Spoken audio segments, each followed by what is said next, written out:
go. I got my Sumac tea batch already. It's been brewing. So what I'm doing today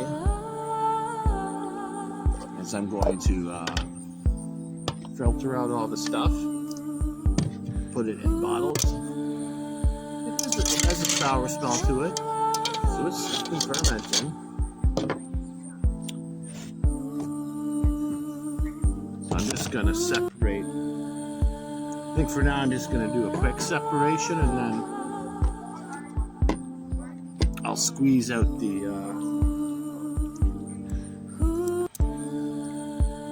juices later, because that took a long time last time. Shit, what I wanted to do. So I don't need that, I'll just scoop it out.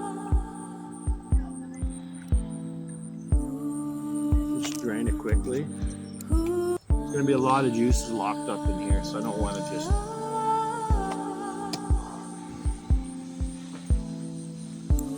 But for the sake of speed, I'm just going to... For making a video. So this is my first time making Sumac tea. I'm doing it a little different than most people. Most people just do a cold water extract overnight. What I did with this batch is I simmered it just on real low heat, let it cool down, and then reintroduced it to this vessel because I already had some of the bacteria at the bottom. But I also added a bit more bacteria too from pickle ferment that I'm working on. So that's some new. I was able to introduce some new lactobacillus and maybe whatever's natural in there, right?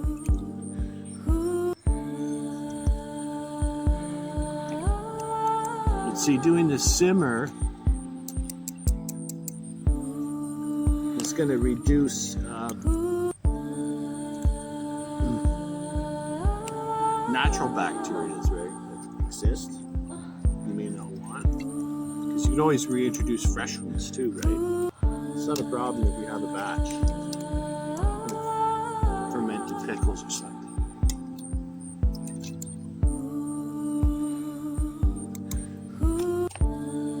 Now I did taste the other stuff that I had. I have a batch,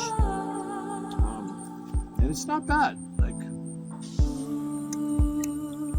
it was not 100% natural flavor because I did add a bit of juice, just because I needed some fermenting stuff.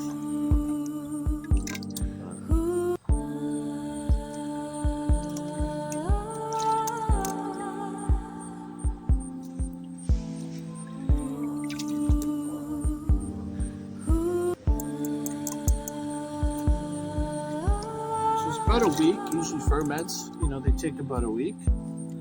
Right? So what I'm going to do now is just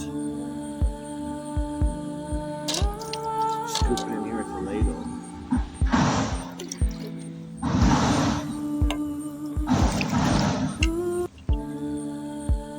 If you could do a secondary filter with the coffee filter, or if you have filters that are a little bit bigger than a coffee filter, if you want something that's really clear, right? This is a beautiful pink color. Especially when the particles separate a little bit, they'll sit at the bottom.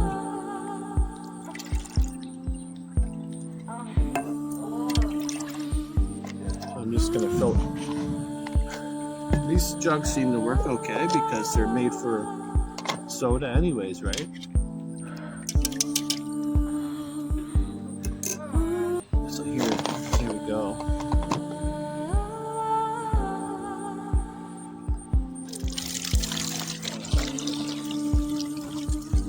Do it.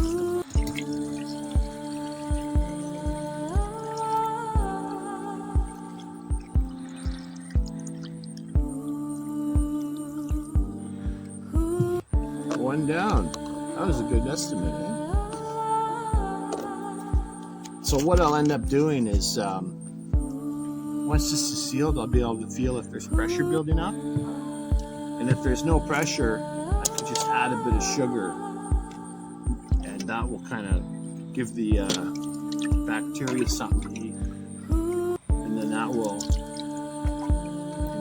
keep the fermented process going. Because once you put it in the fridge, it all slows down, right? So it's just a matter of figuring out that part.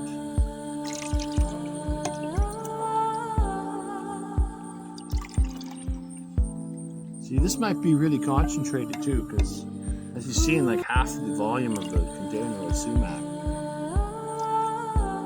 So you could,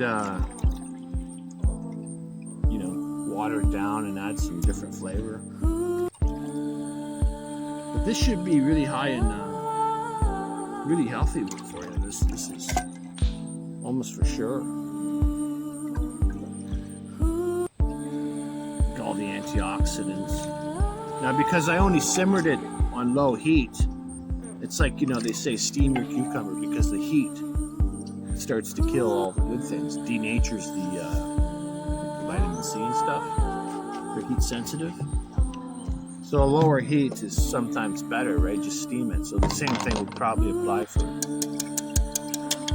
some of the positive things that we want to keep, right? So this is my first time doing sumac tea ever, but it's available. I mean, it's all over the place. I don't need a bit more,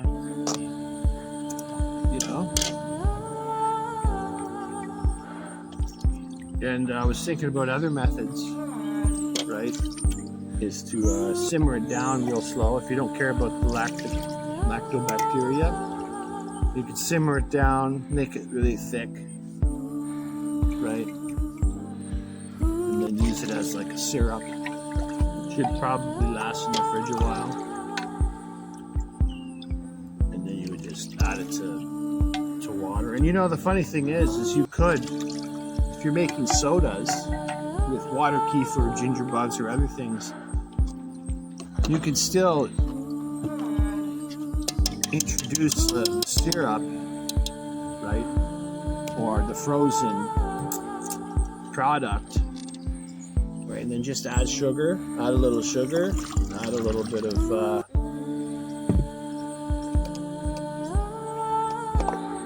whatever flavor, a little lemon juice, or whatever kind of flavor you might think is appropriate. Because that's a whole nother realm. It's like, what if you start tweaking the flavors of this, and